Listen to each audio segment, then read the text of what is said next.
महासागर news. Spread of protein वनस्पती चरबी जास्त प्रमाणात आढळली आहे. जिथं म्हणजे मिल्क प्रोटीन वापरणं अपेक्षित आहे तिचं वनस्पती चरबी ही सापडलेली आहे आणि that is not good for the human health. हा त्याच्यातला खूप महत्वाचा भाग आहे. त्याच्यामुळं सर्वात मेजर कारण जर असेल तर ते आपल्याला आहे. याच्या आधारे आपण हा आदेश निर्गमित केलेला आहे. पनीर हा जो आपले रेग्युलेशन्स आहेत फूड सेफ्टी ऍक्ट अंतर्गत जे मी सांगितलंय की 28 पैकी 22 रेग्युलेशन जे आहेत फूडच्या बाबतीतलं आहे त्याच्या रेग्युलेशन नंबर 2.1.16 2.1.16 अंतर्गत मानकीकृत दुग्धजन्य पदार्थ आहे. अनालॉग पनीरसाठी कोणतेही स्टँडर्ड नाही. इट इज नॉट स्टँडर्डाइज और it is not define as per the standards. आणि म्हणून अनेक ज्या सुप्रीम कोर्टाच्या अगोदर डिसिजन झाले 2016 मध्ये त्याच अनुषंगानं सेंट्रल ऍडवायझरी कमिटी जी सेंट्रल लेवलच्या सीईओ फसायचे जे असतात त्यांच्या अध्यक्षतेखाली असते आणि सर्व राज्याचे आयुक्त अन्न सुरक्षा आयुक्त हे त्याचे मेंबर्स असतात. याच्यामध्ये चर्चा पण झालेली होती. 48व्या बैठकीमध्ये चर्चा झालेली होती. त्या बैठकीमध्ये याचं सांगोपांग चर्चा झाल्यानंतर हे आढळले की हे this is not in the interest आणि it is not good for the public health हे त्याचं कन्क्लुजन होतं. त्याचाही आधार आपल्या आदेशामध्ये आपण घेतलेला आहे. आणि म्हणून प्रमाणित उद्योग सुरक्षित उद्योग अशा दृष्टिकोनातून पनीर जे बाकीचे आयटम जे मानकानुरूप म्हणजे ऍज पर द स्टँडर्ड्स जे आहेत तसेच स्वतंत्र मानक असलेली उत्पादने जसं टोफू असेल सोया आहे यांच्यावर कोणताही परिणाम होत नाही. अंमलबजावणी आणि उत्तरदायित्व याबाबतीत असं आहे की राज्यभरात याच्याबद्दल आम्ही विशेष तपासणी मोहीम राबवणार आहोत. विशेष करून उत्पादन केंद्र, गोदाम, घाऊक बाजारपेठा, किरकोळ विक्री केंद्र व खाद्यसेवा असतात ना म्हणजे जरा हॉटेल रेस्टॉरंट इतरेच म्हणून त्या सर्वांवरती विशेष मोहीम आम्ही याच्याबद्दल राबवणार आहोत. संशयित उत्पादनाचे नमुने संकलन करणे, जप्ती करणे, नाश करणे, कायदेशीर कारवाई करणे, दंड करणे ह्या सर्व याच्यामध्ये आणि त्याचबरोबर प्रॉसिक्युशन करणे ह्या सर्व याच्यामध्ये कारवाया होतील. सर्व जॉईंट कमिशनर, असिस्टंट कमिशनर कम डेजिग्नेटेड ऑफिसर आणि एफएसओ यांना कारवाई निर्देश आपण दिलेले आहेत. आणि सार्वजनिक आरोग्य जरा public health in the interest of public health झाला म्हणून याच्याशी कशाही परिस्थिती कॉम्प्रोमाइज करणार नाही किंवा कोणाला सुटे याच्यातून भेटणार नाही. आमचं आव्हान असं आहे की ग्राहकांना ज्या आपण खाद्यसेवा देतो त्याच्यामध्ये कशाही परिस्थितीमध्ये ओरिजिनल पनीर किंवा दुधापासून बनलेलं पनीर याचाच वापर ज्या सेवा देणाऱ्या संस्था आहेत ज्याला हॉटेल्स, रेस्टॉरंट, इटरीज किंवा इतर ज्या कोणी असतील त्यांनी करावा. अनावश्यक पनीर किंवा नॉन डेअरी पनीरचा वापर करू नये. पॅक वरील जे असतं ते पॅकिंगचे सुद्धा जे नॉर्म्स आहेत ते नॉर्म्स 100% पाळले पाहिजेत त्या पॅकेजिंग नॉर्मनुसार आणि त्याचप्रमाणे पनीरची लेबलवरती घोषणा पण तशा असाव्यात. अनालॉग पनीर म्हणून पनीर म्हणून विकल्या शंका असल्यास जे आपल्याला सांगितलं की आपला जो टोल फ्री क्रमांक आहे याच्यावरती किंवा आपलं जे पोर्टल आहे कंप्लेंटचं याच्यावरती कंप्लेंट करावी आणि कशाही परिस्थितीत त्याच्यामध्ये आपण कॉम्प्रोमाइज करणार नाही की ज्याच्यामुळे सार्वजनिक आरोग्यास धोका निर्माण होईल. आता हे करत असताना याच्यामध्ये दंडात्मक तरतुदी आहेत, प्रॉसिक्युशन पण आहे आणि स्विफ्ट कारवाई आपण याच्यामध्ये करणार आहोत. आणि म्हणून हे जे निर्देश दिले गेलेले आहेत हे नोटिफाय आपण करतो. जसं की याच्या अगोदरच आपण जर नोटिफिकेशन बघितलं असेल तर ते होतं गुटख्याच्या बाबतीत, पान मसाल्याच्या बाबतीत. हे दुसरं नोटिफिकेशन आहे ज्याच्यामध्ये आपण हे प्रोहिबिटेड केलेलं आहे. कदाचित भारतामधलं आपलं पहिलं राज्य असेल याच्या माध्यमातून हे आपण प्रोहिबिट केलेलं आहे. त्याचं इम्प्लिमेंटेशन आपण चालू केलेलं आहे. या अनुषंगाने आजच्या प्रेस कॉन्फरन्सचा एक दुसरा विषय आहे तो आहे गेल्या 2 महिन्या सर्वसाधारणपणे 2 महिन्या म्हणजे 25 मे पासून 31 जुलै पर्यंत या कार्यकाळामध्ये सर्वसाधारण आपल्या काय कारवाया झाल्या फूडच्या बाबतीत, कारण ड्रगच्या बाबतीत ऑलरेडी मी प्रेस नोट दिली होती. फूडच्या बाबतीत आपण कोणत्या कोणत्या कारवाया केल्या त्या बाबतीत आपण जर प्रमुख बाबी बघितल्या त्याची प्रेस नोट आहे. म्हणजे दोन प्रेस नोट असणार आहेत, एक आपल्या पनीरच्या बाबतीतली आणि दुसरी आपण केलेल्या कारवाईच्या बाबतीतली, फूडच्या बाबतीतली. एकूण आपण अन्न आस्थापना ज्या आहेत महाराष्ट्रामध्ये 25 मे ते 31 जुलै या काळामध्ये तपासणी केलेल्या म्हणजे इन्स्पेक्शन झाल्यामुळे आपण त्या आस्थापनाची संख्या आहे 3137. आय रिपीट, आस्थापनांची इन्स्पेक्शन केलेल्या आस्थापनांची फूडच्या बाबतीतली तपासणी संख्या 3137. I repeat, number of inspections carried out in food establishment is 3137, and this period I am talking about only 25th May to 31st of July. Improvement notice of this, याच्यापैकी सुधारणा notice दिलेल्या आस्थापना आहेत 764, 764, आणि एकूण परवाने निलंबित म्हणजे लायसन्स सस्पेंड केलेल्या आस्थापना आहेत 165, 165. सो 3137 ते आहेत ते इन्स्पेक्शन, 764 त्याच्यापैकी इम्प्रुव्हमेंट नोटिसेस आणि 165 परवाने निलंबित. ही आपली सर्वसाधारण पहिली माहिती. दुसरा पाठ, याच्यामध्ये अन्न साठा जप्त करणे किंवा त्याच्यातला जो असतो जिथं आपल्याला सीज करून ठेवायचा सीज करणे आणि जिथं आवश्यक असेल डिस्ट्रक्शन करायचं तर डिस्ट्रॉय करणे. याची क्वांटिटी जी आहे ती आहे 28,66,096 kilo. I repeat, 28,66,096 kilo.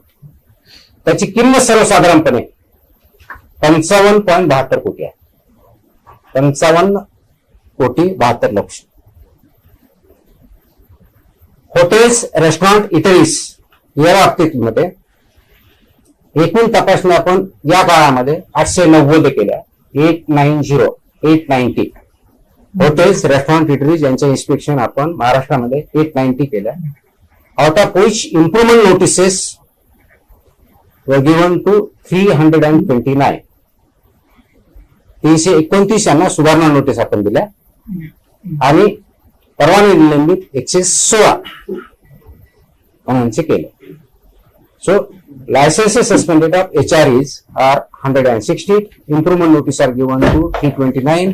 Out of the total inspected hotels and restaurant is 890. Prohibited आयटमच्या बाबतीत जे आहेत म्हणजे आता प्रोहिबिटेड आयटम आता अनालॉग पनीर ऍड झाला, पण अगोदर आपण जी कारवाई करत होतो ती आपल्या जे गुटखा आणि ह्या बाबतीत आहे त्या बाबतीत त्याच्या आस्थापना आपण ज्या आढळल्या 658 त्याच्या किमतीचा साठा जो आहे सर्वसाधारणपणे जिथं जप्त केला आपण तर 15 कोटी प्लस 15 कोटी 11 लक्ष समथिंग. FIR त्याच्यामध्ये आपण केले 519, 519 FIRs.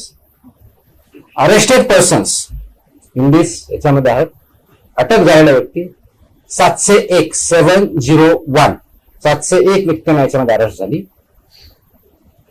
टोटल आस्थापना सील केल्या 407, 407 आणि जप्त वाहनांची संख्या 78 याच्यामध्ये. तर प्रोहिबिटेड मध्ये खूप मोठ्या प्रमाणात आपण कारवाई केली याच्यातून दिसून येतात. आता एक थोडक्यात करण्याचे डिटेल्स फक्त आपण एवढी कारवाई केली म्हणून सांगणार नाही, तर मेजर त्याच्यातल्या ज्या कारवाया आहेत मेजर 4-5 सेक्टर मधल्या त्या आपण थोडक्यात जाणून घेऊ. आता मी सांगितलं तर मी रिपीट करणार नाही. तर एकूण टोटल याच्यामध्ये फक्त आपण बघितलं थोडक्यात एकूण आस्थापना तपासणी 3,137, improvement notices 764, licence suspension 165, almost 55 crores rupees seizure of food products or destruction. FIRs total 532 and arrested people 714. दूध, मिल्क या प्रॉडक्ट वरती आपण केलेल्या कारवाया त्याच्या बाबतीत ज्या असतात नाही त्याच्या बाबतीतल्या टोटल इन्स्पेक्शन्स ऑफ मिल्क इस्टॅब्लिशमेंट 487, 487 त्या टोटल पैकी येतात, या वेगळ्या नाहीत. म्हणजे 3,137 चा पार्ट म्हणजे मिल्क मधला जो आहे तो. इम्प्रुव्हमेंट नोटीस गिव्हन टू 218, सुधारणा नोटीस 218 दूध आस्थापना जी आहे त्यांना दिली. Licence cancel 33 licences suspended, not cancel, suspended licence 33 and FIRs 11. I'll not go into its financial detail. It is given in the table. Fresh note करना. दुग्धजन्य पदार्थ, मिल्क प्रोडक्ट्स. आता जो बोललो ते दूध, आता जे बोलणं आहे ते दुग्धजन्य पदार्थ म्हणजे मिल्क प्रोडक्ट्स. याच्या आस्थापना आपण तपासल्या 476. याच्यामध्ये इम्प्रुव्हमेंट नोटीस दिल्या 196. लायसन्स सस्पेंड केले 16. FIRs file 2. ऑफकोर्स त्याची किलो किंमत वगैरे त्याची दिलेली आहे. You can read in two. Hotels, restaurant, eateries. Total inspections 890. Improvement notice 329.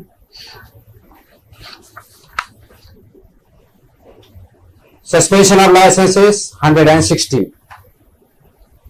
आता हे 3 प्रॉडक्ट सांगितले मी, मिल्क प्रॉडक्ट्स आणि हॉटेल्स. याच्या व्यतिरिक्त इतर फूड आयटम जे आहेत एक्सेप्ट प्रोहिबिटेड आयटम, याच्यावरती केलेल्या आस्थापना तपासणी केलेली आहे 608. याची किंमत जवळजवळ 36 कोटीच्या आसपास आहे आणि जप्त केलेला साठा तो याच्यामध्ये दिलेला आहे. You can read it. Prohibited आयटमच्या बाबतीत आता मी सांगितलं, परत रिपीट करणार नाही. 676 टोटल आस्थापना बघितल्या. 658 पैकी प्रोहिबिटेड आयटम आढळले. त्याची 15 कोटीच्या आसपास किंमत आहे. FIRs 519 101 ऑलरेडी याच्यामध्ये अरेस्ट केलेले person. So this is by and large the actions taken during 25 May to 31 July फूडच्या बाबतीत.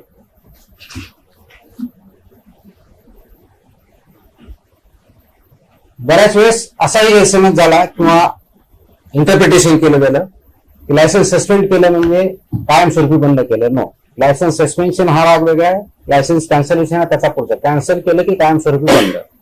सस्पेन्शन केल्यानंतर त्यांचं कंप्लायन्स केल्यानंतर हिअरिंग होते आणि हिअरिंग नंतर त्याच्यावरती डिसिजन होतात. तर ह्याच्यापैकी ज्या 165 लायसन्स सस्पेंड झाले त्याच्यापैकी माझ्याकडे 103 अपील फाईल झालेले आहे. I repeat 103. 165 पैकी. त्याच्यापैकी ज्यावेळेस माझ्याकडे अपील फाईल होतं आणि अपील फाईलनंतर सांगतात की आम्ही कंप्लायन्स केलेला आहे असा रिपोर्ट ते ज्यावेळेस सबमिट करतो कोण, FBO. ते सबमिट केल्यानंतर मी डेजिग्नेटेड ऑफिसर किंवा असिस्टंट कमिशनर यांना हे निर्देश देतो की जो त्यांचा रिपोर्ट इन्स्पेक्शन तुम्ही जो ओरिजिनल केलं होतं त्याच्या अगेन्स्ट त्यांनी जो कंप्लायन्स केलेला असं म्हणतात त्याचं इन्स्पेक्शन करून मला रिपोर्ट द्यायचा. तो रिपोर्ट मी इन्स्पेक्शन करतात किंवा क्रॉस व्हेरिफाय करतात. त्याच्या अगेन्स्ट त्यांचा रिपोर्ट येतो आणि मग यांचं FBOचं म्हणणं आणि आलेला रिपोर्ट याच्या आधारे मी हिअरिंग घेतो आणि त्याच्यावरती माझा फायनल निर्णय देतो. तर 103 ज्या अपील फाईल केल्या त्याच्यामधल्या मी दर मंगळवारी माझा डे ठरवलेला आहे ज्या दिवशी मी अपीलचं हिअरिंग घेतो. त्याच्यापैकी 30 ज्या सस्पेंड केलेलं लायसन्स त्याच्यामध्ये इंटरिम स्टे दिलेला आहे. म्हणजेच काय, सस्पेन्शन लायसन्स केलेलं आहे तर त्याच्यावरती they can start there operations because त्यांनी कंप्लाय केलेला प्रायमरी माझा फायनल ऑर्डर त्याच्यामध्ये मी करणार आहे. कारण त्याच्यामध्ये काही छोट्या छोट्या जर गोष्टी राहिलेल्या असतील तर त्याच्यावरती मी त्यांचं उत्तर मागतो, त्यांचा कंप्लायन्स मागतो आणि फायनली त्याच्यावरती करतो. रिझर्व्ह फॉर ऑर्डर 38 केलेले आहेत आणि 35 त्याच्यामध्ये पेंडिंग आहे. तर त्याच्यामुळे सस्पेन्स केलं की आमचा बिझनेस कायमस्वरूपी बुडाला, आमच्यावरती नुकसान झालं हे म्हणण्याची कोणतीही गोष्ट नाही. तुम्हाला वेळ दिलेला असतो त्या वेळेमध्ये कंप्लाय करणं अपेक्षित असतं. त्याच्यावरती जी कायद्याने दिलेली प्रक्रिया ती राबवून त्याच्यावरती हिअरिंग घेतली जाते आणि हिअरिंगच्या अंती त्याच्यावरती निर्णय दिला जातो. आवश्यकतेनुसार इंटरिम स्टे जसं आता मी सांगितलं त्याप्रमाणे स्टे पण दिला जातो. त्याच्यामध्ये जर आपण बघितलं तर हॉटेल, रेस्टॉरंट, डिटेलच्या बाबतीत किंवा काही क्लबच्या बाबतीत HRAचा पार्ट आहे किंवा डेअरीच्या बाबतीत सस्पेन्शन केलं त्यावेळेसची परिस्थिती आणि सस्पेन्शन केल्यानंतरची परिस्थिती त्यांनी ज्यावेळेस ज्यांनी इम्प्रुव्हमेंट केलेलं आहे त्याच्यामध्ये खूप ड्रास्टिक फरक पडलेला काही बाबतीत मला आढळलेला आहे. त्याचे व्हिडिओ काही माझ्याकडे येतात ते आल्यानंतर मी देईल प्रेसला. तर आपण पहिला व्हिडिओ किंवा पहिले फोटो आणि नंतरचा व्हिडिओ आणि नंतरचे फोटो बघितले तर आपल्याला ड्रास्टिक फरक दिसेल. कारण माझ्याकडे जेव्हा शेअरिंग होतं त्यावेळेस सुद्धा फोटो किंवा व्हिडिओ ते स्वतः FBO जे आणत असतात, कारण तो एक एव्हिडन्स आहे ज्याच्या आधारे ते दाखवू शकतात की अगोदर आमची अशी परिस्थिती होती, आता ही परिस्थिती आहे, so we have improved, we have complied, आणि त्याच्या अनुषंगाने आपण ते रेकॉर्डवरती घेतो आणि पुढे काम करत असतो. तर आपला जो उद्देश आहे safe food, safe drug, safe Maharashtra या दृष्टिकोनातून अशा पद्धतीने आपण हे कारवाई करत आहोत. आजच्या प्रेसचे 2 उद्देश होते. पहिला, जी अनालॉग पनीर होती, आय रिपीट अनालॉग पनीर होती, पनीरवरती बंदी नाहीये, अनालॉग किंवा नॉन डेअरी याच्यावरती प्रोहिबिटेड केलेलं आहे. जेन्युइन पनीर जे आहे दुधापासून बनलेलं आहे त्याच्यावरती कोणतीही बंदी नाही. आता बऱ्याच वेळेस असं तर पनीरवरती बंदी आणली, अशी परिस्थिती नाही. अनालॉग किंवा नॉन डेअरी पनीर किंवा ते प्रॉडक्ट जे आहेत त्याच्यावरती आपण प्रोहिबिट केलेलं आहे. ते इथून पुढे प्रोड्यूस करता येणार नाही, प्रोसेस करता येणार नाही, ट्रान्सपोर्ट करता येणार नाही, सेल करता येणार नाही. आणि दुसरा भाग जो आहे फूडच्या बाबतीत, आपण गेल्या 2 महिन्यामध्ये सर्वसाधारणपणे आपण 25 म्हणजे पुढचे ते 6 दिवस जर पकडले तर जे काही 2 महिन्यापेक्षा 6 दिवस जे वेळ त्या काळातली आपल्या कारवाई आपण सांगितलं. याचा उद्देश असा आहे की लोकांपर्यंत जे आम्ही स्ट्रॅटेजी ठरवली होती, 3E ज्याला म्हणतो मी, first is empowerment of people. Empowerment people म्हणजे FDA काय करतं हे लोकांपर्यंत जावं. दुसऱ्या बाजूने लोकांना FDAशी जे काय कनेक्ट करायचं आहे कंप्लेंटच्या बाबतीत असेल किंवा त्या बाबतीत आपण काय करतो तर आपण टोल फ्री नंबर ऍक्टिव्ह केला, त्याच्यातले नंबर वाढवले, प्लस आपण पोर्टल चालू केलं. आणि तिसरं, सर्वसाधारणपणे मीट द कमिशन असा कन्सेप्ट जो म्हणतो ते 4 ते 5 दररोज, त्या दिवशी एखादी मीटिंग असेल कुठे मंत्रालयात वरती सोडली तर माझ्या ऑफिसमध्ये विदाऊट एनी अपॉइंटमेंट येऊन कोणीही मला भेटू शकतो. ते मी भेटतो, त्याचं काय म्हणणं ऐकतो आणि त्याच्यावरती आवश्यक त्याप्रमाणे पुढे आपण कारवाई करतो. हे एम्पॉवरमेंट ऑफ पीपल पहिल्या ईच्या दृष्टिकोनातून आपण करतो. दुसरा आहे enable businesses, genuine businesses.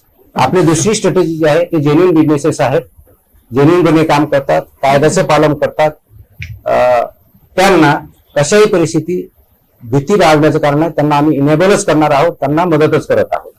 That is second E, enable genuine businesses. आणि जे नॉन जेन्युइन आहेत, they have no place to hide, त्यांना कशाही परिस्थितीत त्यांनी स्पेअर करणार आहे. हा दुसरा ई.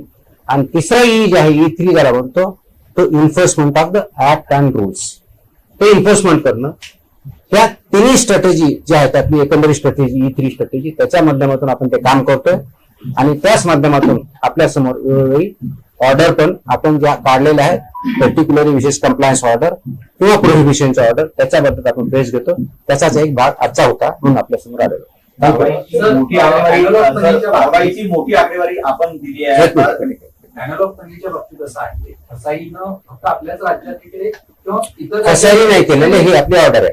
ही आपली ऑर्डर आहे, पण इतर राज्यांमध्ये किंवा देशभरात असं प्रॉपर त्याचं लेबलिंग करून किंवा अॅनालॉग पनीर आहे असं त्याचे छापून ते विकू शकतात का? ही ऑर्डर महाराष्ट्र पुरती आहे. Please understand, this is applicable to the state of Maharashtra. मी आताच क्लिअर केलेला आहे. पण I am food safety commission of Maharashtra, not of India. फसाईनी काय डिरेक्शन द्यायच्या हा फसायच्या लेवलचा इश्यू आहे. पण 30(2) हे जसं आपण महाराष्ट्रामध्ये याच्या बाबतीत गुटख्याच्या बाबतीत प्रोहिबिशन केलं, त्याच लाईन होती, त्याच कलम खाली हे महाराष्ट्रासाठी अनालॉग पनीर किंवा नॉन डेअरी पनीर आपण प्रोहिबिट केलं. So this is applicable to the state of Maharashtra.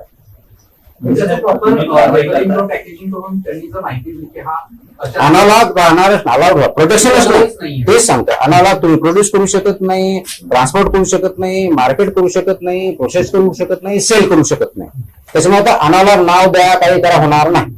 Only genuine paneer which is made of milk will be कारवाईची मोठी आकडेवारी तुम्ही आता प्रेस कॉन्फरन्समध्ये सांगितली आहे. मात्र हायकोर्टामध्ये एका सुनावणीच्या दरम्यान FDAची नाचक्की झालेली पाहायला मिळाली. कोर्टाचं म्हणणं असं आहे, कारवाई करताना FDA VIP ट्रीटमेंट देत असल्याचं त्यांचं म्हणणं आहे. असं कुठं म्हटलं? VIP आमच्या ऑर्डरमध्ये मी नाही वाटलं असं. जी काही ऑर्डर माझ्याकडे आल्या आतापर्यंत त्याच्यामुळे अशी कुणाला VIP ट्रीटमेंट देतं असं काही शब्द प्रयोग नाही. तसं असेल तर मला दाखवा.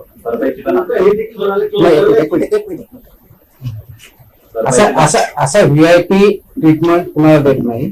कायदा सर्वांसाठी सारखाच आहे, इन्स्पेक्शन सारखेच होता, त्याचे ऑब्जेक्टिव्ह क्रायटेरिया आहे, त्याप्रमाणे आपण कारवाई करतो. Absolutely not. आय रिपीट, वही बोल रहा हूँ, absolutely not. We implement as the law applicable to each FDO. There is no discrimination. I have repeated again, I repeat it again. Absolutely not.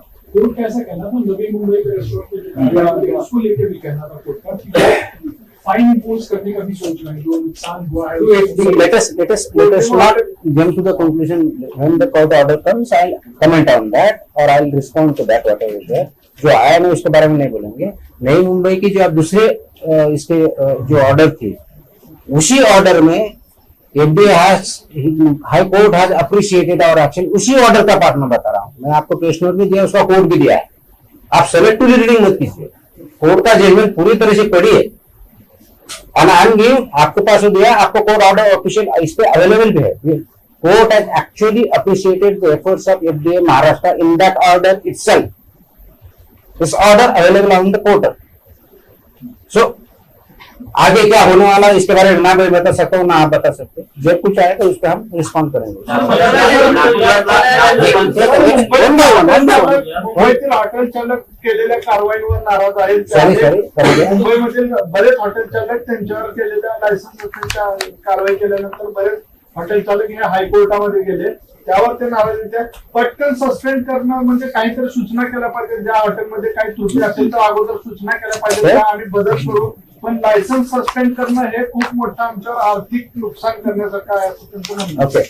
तर याला जोडून की या अनुषंगानं न्यायालयात पद्धती झाल्याच्या अर्जावरून नाही म्हणते तर त्याच्यामध्ये जे फाईन आहे ते फाईनचे जे रक्कम आहे ते तुम्हाला कोणतरी नुकसान होते, आर्थिक नुकसान, त्याच्यावर न्यायालयानं निरीक्षण नोंदवले टिप्पणी केली। ऐकून पहिला मुद्दा आपण जो सांगितला की हॉटेलच्या संदर्भात चालू आहे, त्याच्यामध्ये हिअरिंग चालू त्याचे आपण कमेंट करू नये। सबज्युडाइज मॅटर त्याविषयी त्याचे आपण त्याचा विश्वास। So let us not comment which matter is sub judice. हॉटेलच्या बाबतीत बोललं, let us read the numbers again. 890 आपण आस्थापना तपासल्या। इम्प्रुव्हमेंट नोटिसेस 329 तुमच्या प्रश्नाचं उत्तर। तुम्ही जे म्हणताय की आम्ही डायरेक्ट सस्पेंड करतो, 890 म्हणजे 900 पकडू सर्वसाधारणपणे, त्याच्यापैकी 329 म्हणजे किती झाले? Improvement notice. तुमचा जो प्रश्न आहे आम्हाला नोटीस का देत नाही किंवा देतच नाही, 329 आणि फक्त 116 सस्पेंड केले। And tell the law also, त्याचा कायदा पण सांगतो, त्याचं प्रोव्हिजन पण सांगतो आणि त्याचं औचित्य पण सांगतो। फक्त काय म्हणून त्याचं औचित्य पण सांगतो। 329 ला आपण इम्प्रुव्हमेंट नोटीस दिलं, 116 फक्त 116 रिपीट फक्त 116 आउट ऑफ 890 आणि टोटल 3137 पैकी इम्प्रुव्हमेंट नोटिसेस सगळ्या प्रकारच्या आक्षेपना घेतल्या तर 764 जणांना आपण इम्प्रुव्हमेंट नोटीस दिल्यात आणि फक्त 165 ला सस्पेन्शन केलेलं आहे। So look at this are actually hard numbers is already ही ती फॅक्ट आहे, दिस आर हार्ड नंबर्स। प्रत्येकाला इम्प्रुव्हमेंट नोटीस देणं अपेक्षित नाही। जसं आता परत रिपीट करतो म्हणजे तुम्हाला सगळ्यांनाही समजेल, आपल्या वाचकांनाही समजेल आणि आपल्यालाही समजेल। 3137 पैकी 764 लोकांना इम्प्रुव्हमेंट नोटीस आणि 165 याच्यावरती निलंबन, म्हणजे 764 आणि 165 जर बघितल्या दोन्ही प्रकारच्या कारवाया तर हे सर्वसाधारणपणे होतात 900 समथिंग, राईट। 3100 पैकी किती टक्के झाले? अराउंड 20%। याचाच अर्थ रिमेनिंग वरती काय कारवाई झाली? म्हणजे 80% असतात नाटक टेंटेटिव्हली, याच्या आकडे तुम्ही काढू शकता, टक्केवारी काढू शकता। हे कम्प्लायन्स होते त्याच्यात आम्ही कारवाईच केली। त्यांना सांगितलं की तुमच्या थोड्याफार माइनर गोष्टी आहेत तुम्ही ते इम्प्रूव्ह करून घ्या। म्हणजे 80% असतात ना ते कम्प्लायन्स सापडला तिथे आपण कारवाई केली नाही।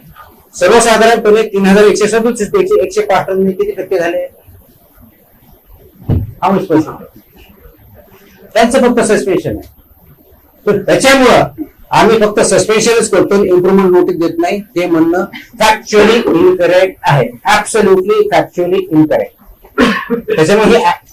त्याच्यामुळे ही आकडेवारी वाचा। This is actual number, this is nothing imagine number, nothing आरडब्ल्यूला, दिस इज ऍक्च्युअल नंबर आणि त्या आपण विभागणी आहे तर त्याच्यामध्ये आकडेवारी दिली। So you can read it in your प्रश्न काय आहे त्याच्यामध्ये नहीं हिंदी में अंग्रेजी में बोलूंगा, ठीक है। सुन अरे ये कंप्लीट तो करना पहले कंप्लीट तो करना, राइट। नाउ कमिंग व्हाई फोर्थविथ सस्पेंशन और एनीथिंग। पहले नोटिस दे दो, आपका जो बोलना है या होटल का जो आप बता रहे हो कि कुछ मालिक जो मुंबई होटल्स के हैं, उन्होंने ऐसा बोला कि हमें नोटिस दे दो, उसके बाद कार्रवाई करो।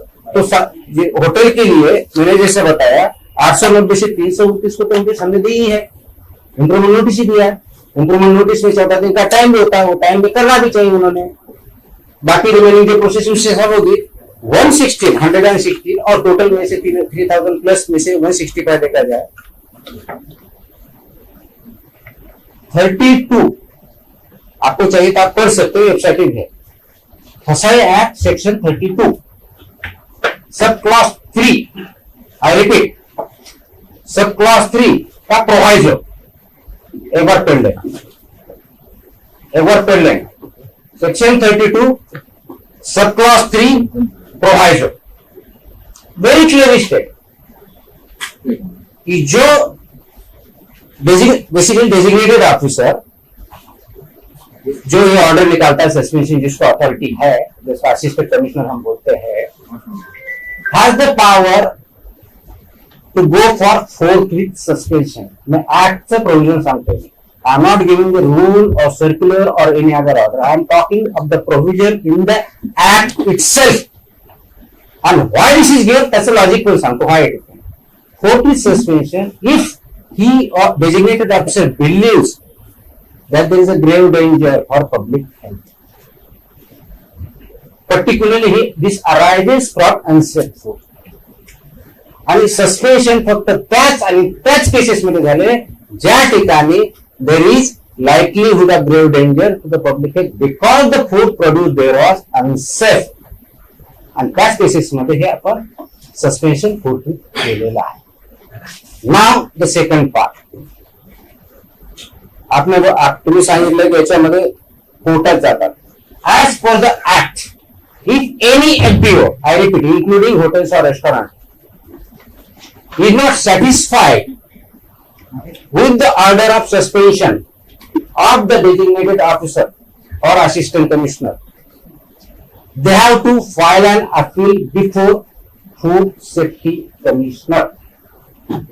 That is me who is sitting here. This is the law. This is not order. This is as per the act.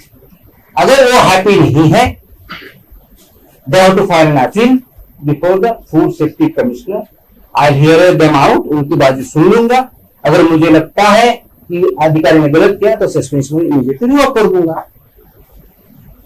जैसे मैंने आपको बताया कि टोटल मेरे पास अपील 103 आए. व्हॉट डज इट मीन? 165 मधले बाकीचे 62 लोक अपीलमध्ये आलेच नाही आहेत. आता हे कायद्याने दिलेलं प्रोव्हिजन आहे. ऑफकोर्स रिट पिटिशन मध्ये त्यांना कोर्टात जाण्याचा अधिकार आहे, पण ही this is the alternative remedy available to them which is the first remedy they should exhaust. And then माझ्या याच्यावरती जर अपील असेल of course they can approach the court. There is no question. Now you tell me who is following the law and who is not following the law. So we have to be clear about the law. Please understand. आमचा interest किंवा state गव्हर्नमेंटचा interest एवढाच आहे, unsafe food, unsafe drug लोकांपर्यंत consume होऊ नये हा त्याच्या पाठीमागचा उद्देश आहे. आणि आपण ज्या ज्या ठिकाणी कारवाई केल्या किंवा पर्टिक्युलर फोर्थ सस्पेन्शन केले त्याचे आपल्याकडे फोटोग्राफ्स आहेत, त्याचे व्हिडिओज आहेत, त्याचे रेकॉर्डिंग आहेत आणि स्पीकिंग ऑर्डर्स आहेत. Still they are approaching court. Yes, they approach court, we respond. त्याच्यावरती जे काही निकाल यायचे येतील आणि will work on that. But legally am I correct? Absolutely. Spirit in the spirit of the law absolutely correct. आणि औचित्य सांगितलं, तुम्हाला रिझनिंग सांगितलं की why it is unsafe. Unsafe असल्यामुळे तरच आपण इमिडिएटली करतो, अदरवाईज फोर्टी करत नाही. आपण इम्प्रुव्हमेंट नोटीस देतो आणि त्याप्रमाणे आपण पुढची कारवाई करतो. I hope it answers your question. Right?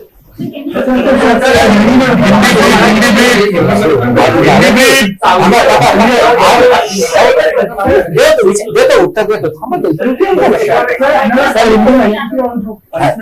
Sir English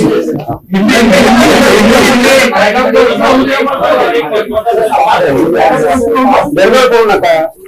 okay, सगळ्या प्रश्नाचं लक्षात तुमचा प्रश्न काय उत्तर देतो. डोंट वरी, पुन्हा त्यांचं बघू. Okay, Hindi Hindi English starting अरे यार ये सर विशेष है प्रेस कॉन्फ्रेंस है या क्या चल रहा है? संक्षिप्त बहुत ठीक है, ओके। मुख्य मुद्दे जो है महाराष्ट्र में as per the food safety and standards authority of India act 2006, food safety commissioner of the state are empowered to take action as per section 30 also, particularly section 30 clause 2 subclause A, which empowers the food safety commissioner of the state to prohibit certain food item for a particular period, particular geography, 1 year at a time maximum. और वो power के हिसाब से महाराष्ट्र में पहले से ही गुटखा या अनुषंगिक जो product है, food products है, आइटम्स है, उस पर प्रोहिबिशन है।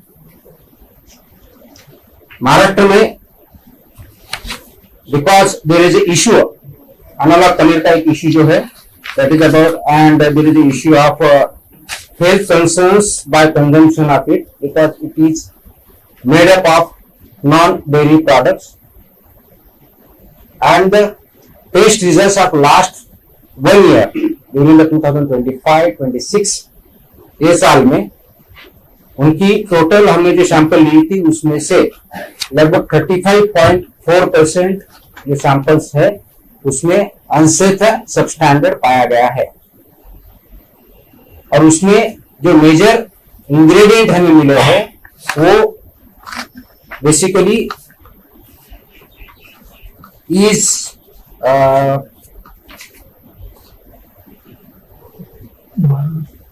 palm oil or fat which is not non-milk fat. So उस हिसाब से फॉरेन फैट और फॉरेन प्रोडक्ट उसमें मिले गए हैं, पाए गए हैं। और paneer is regulated as per regulation number 2.1.16 जो रेगुलेशन है उस हिसाब से है। एनालॉग पनीर के लिए there is no standards defined as such. So in the state of Maharashtra, on the basis of the results of the tests which are available for the 308 samples for the last financial year, of which 35.4% have been found either substandard or unsafe. Along with that, there are a lot of discussion in the media, among the public representatives, among the concerned citizens, that analog paneer is not good for health. And as the tests have indicated that yes, the huge percentage of which has been found unsafe, which is not good for human consumption.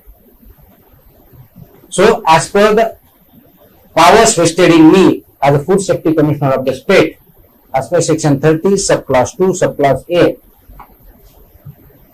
beginning with 30th of July 2026, we have prohibited production, transport, processing, storage and sale of analog or non-dairy products in the state of Maharashtra. Henceforward, nobody can produce it, nobody can store it, nobody can sell it, nobody can process it. So all the FBOs who are involved in this are hereby advised and directed that they should not use analog or non-dairy paneer in the state of Maharashtra. This is done to protect the public health, keeping in interest of the public health in Maharashtra. This applies to the whole of Maharashtra. We appeal to all these establishments to stop immediately use, sale, transportation, production, processing of analog or non-dairy paneer in the state of Maharashtra, so that we can achieve the goal of safe food, safe drug and healthy Maharashtra. Right? This is part first. Second was regarding the actions taken in Maharashtra, particularly since 25th of May 2026 when I joined in food sector till 31st of July 2026. What we have done here is we have inspected 3,137 establishments during this period, of which 764 establishments have been given improvement notices, and licenses of 165 establishments have been suspended. Total food products seized or destroyed is to the tune of 28,66,000 kg. The cost or the pricing of which is around 55 crore rupees. If you look at the hotel, restaurant, eateries, establishment, total establishment check about HRE are 890, improvement notice are issued to 329, licenses suspended are 160. If you look at prohibited items, that is Gutkha and others, because this now analog paneer is just prohibited right now. Prohibited items, total establishment found 658 which were inspected. The cost, the seizure of the prohibited items is to the tune of 15.11 crores. FIRs filed are 590. Arrested people in this prohibited items are 701. 407 establishments have been sealed and 78 vehicles have been seized. Another part, if you look at milk establishments, during this period, we have inspected 487 milk establishments. Improvement notices are given to 218, 33 licenses have been cancelled, and 11 FIRs have been filed in this.